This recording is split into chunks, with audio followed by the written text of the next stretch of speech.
बिस्मिल्लाहिर्रहमानिर्रहीम, अस्सलामुअलैकुम। Action news के साथ मैं हूं सना हुसैन। इलेक्शन कमीशन का जनवरी 2024 में आम इंतखाबात करवाने का ऐलान। इलेक्शन कमीशन की जानिब से जारी एलामिये में कहा गया है कि हल्का बंदियों के काम का जायजा लेकर फैसला किया कि हल्का बंदियों की इब्तदाई फहरिस्त 27 सितंबर को शाया कर दी जाएगी।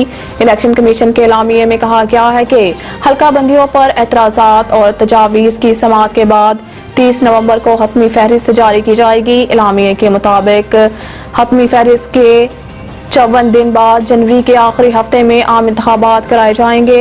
हतमी फहरिस्त के बाद 54 दिन का इलेक्शन प्रोग्राम होगा। ख्याल रहे कि सियासी जमातों की जानिब से निगरान हुकूमत और इलेक्शन कमीशन से मुल्क में जल्द साफ शफाफ आम इंतखाबात करवाने का मुतालबा जोर पकड़ता जा रहा था। इस हवाले से निगरान हुकूमत का मौक़िफ़ था कि इलेक्शन कराना इलेक्शन कमीशन का काम है और इलेक्शन कमीशन ही आम इंतखाबात की तारीख देगा। जब भी इलेक्शन कमीशन इंतखाबात की तारीख देगा, हम इसके लिए तैयार हैं। नैब का करप्शन केसेस पर कार्रवाइयों के लिए हिसास इदारों के अफसरान की खिदमत लेने का फैसला। ज़राए के मुताबिक चेयरमैन नैब ने करप्शन के खिलाफ कार्रवाइयों के लिए हिसास इदारों के अफसरान की खिदमत लेने का फैसला किया है, जिसके तहत नैब ने अहम ओहदों पर तकर्रियों के लिए डेपुटेशन पर हिसास इदारों से अफसरान मांग लिए हैं। हिसास इदारों के अफसरान आइंदा चंद रोज में नैब में काम करना शुरू कर देंगे। ज़राए का कहना है कि चेयरमैन नैब नसीर अहमद की मंजूरी से हिसास इदारों के अफसरान की खदमात के लिए खत लिख दिया गया है, जबकि नैब में तमाम खाली सामियों पर भी फौरी तौर पर तकर्रियां कर दी जाएंगी। ज़राए ने बताया कि डेपुटेशन पर तैनात होने वाले इंटेलिजेंस अफसर एहलकार नैब दफातर में फराइज सर अंजाम देंगे और नैब दफातर में मजबूत और मौसर इंटेलिजेंस सिस्टम कायम किया जाएगा। शाहिद खाकान, डॉक्टर आसिम और मुस्तफ़ा कमाल समेत दीगर के रेफरेंसेस एहतसाब अदालत पहुंचा दिए गए। नैब कवानीन में तरामीम की पार्लियामेंट से मंजूरी के बाद एहतसाब अदालत से साबिक वज़ीर आज़म शाहिद खाकान अब्बासी का रेफरेंस चेयरमैन नैब को वापस भेजा गया था। इसके अलावा डॉक्टर आसिम हुसैन, MQM रहनुमा मुस्तफ़ा कमाल, साबिक chairman steel mill Moin Aftab Sheikh, MQM रहनुमा रऊफ सदीकी का रेफरेंस भी वापस भेजा गया था। सेक्रेटरी बदर जमील मंधेरो और साबिक DG के DA नासिर अब्बास समेत दीगर के रेफरेंस भी वापस भेजे गए थे। ज़राए का बताना है कि कराची के एहतसाब अदालत को शाहिद खाकान अब्बासी, डॉक्टर आसिम हुसैन और रऊफ सदीकी समेत दीगर अफराद के रेफरेंस दोबारा मसूल हो गए हैं।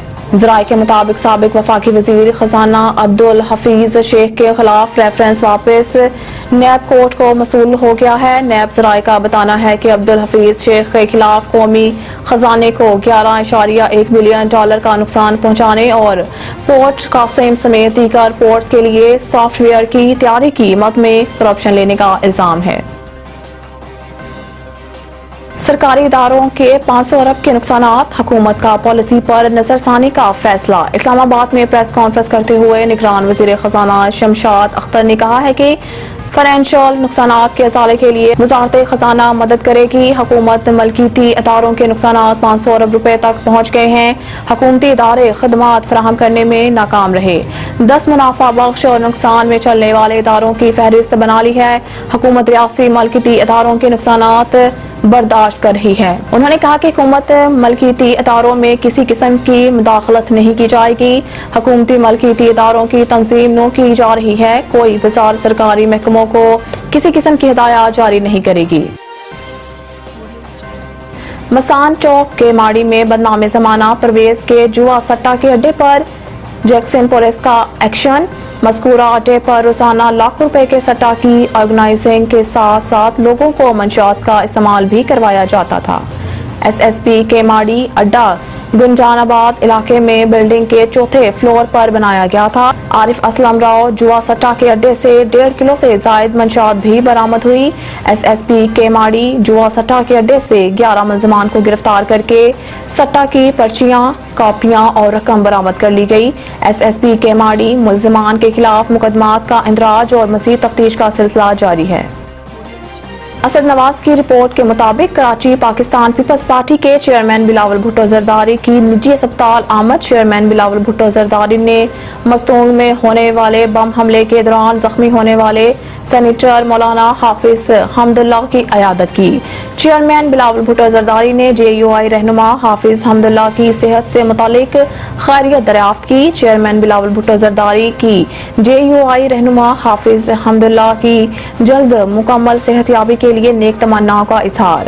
چیئرمین بلاول بھٹو زرداری کی JUI رہنما حافظ حمداللہ پر ہونے والے حملے کی مذمت، ذمہ داران کو کیفے کردار تک پہنچانے کا مطالبہ۔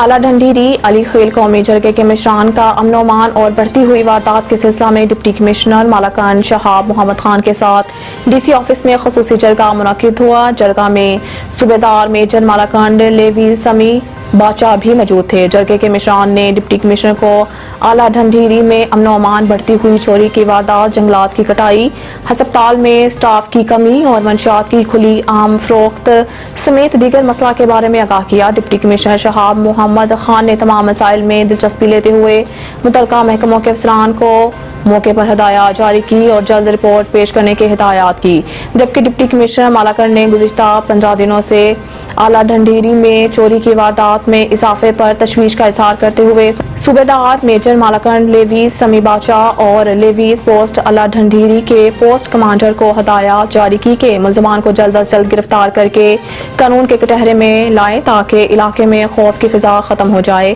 ڈپٹی کمشنر نے جرگے کے مشران کو شکریہ ادا کرتے ہوئے کہا کہ اعلیٰ ڈھنڈیری کے عوام مالاکنڈ انتظامیہ کے ساتھ تعاون کرے۔ عوام کی جان اور مال کے تحفظ مالاکنڈ انتظامیہ کی اولین ترجیح ہے۔ ملک بھر میں عام انتخابات کی تیاریاں، ووٹرز لسٹوں کی تفصیلات جاری۔ الیکشن کمیشن نے عام انتخابات کے لیے ووٹرز کی اعداد و شمار جاری کر دیے۔ ملک میں رجسٹر ووٹرز کی تعداد 12,69,80,000 سے تجاوز کر گئی۔ الیکشن کمیشن ملک بھر میں خواتین ووٹرز کی تعداد 5,84,72,014 ہے۔ الیکشن کمیشن ملک بھر میں مرد ووٹرز کی تعداد 6,85,08,258 ہے۔ الیکشن کمیشن میں ووٹرز 2018 کی تعداد 10,59,55,409 تھی۔ الیکشن کمیشن پنجاب میں ووٹرز کی تعداد 7,23,10,582 ہے۔ الیکشن کمیشن صوبہ سندھ میں ووٹرز کی تعداد 2,66,51,161 ہے۔ الیکشن کمیشن خیبر پختونخوا میں ووٹرز کی کل تعداد 2,16,92,381 ہے۔ الیکشن کمیشن بلوچستان میں کل ووٹرز کی تعداد 52,84,594 ہے۔ الیکشن کمیشن اسلام آباد میں کل ووٹرز کی تعداد 10,41,554 ہے۔ الیکشن کمیشن مزید نیوز اور اپڈیٹ کے لیے دیکھتے رہیے ایکشن نیوز۔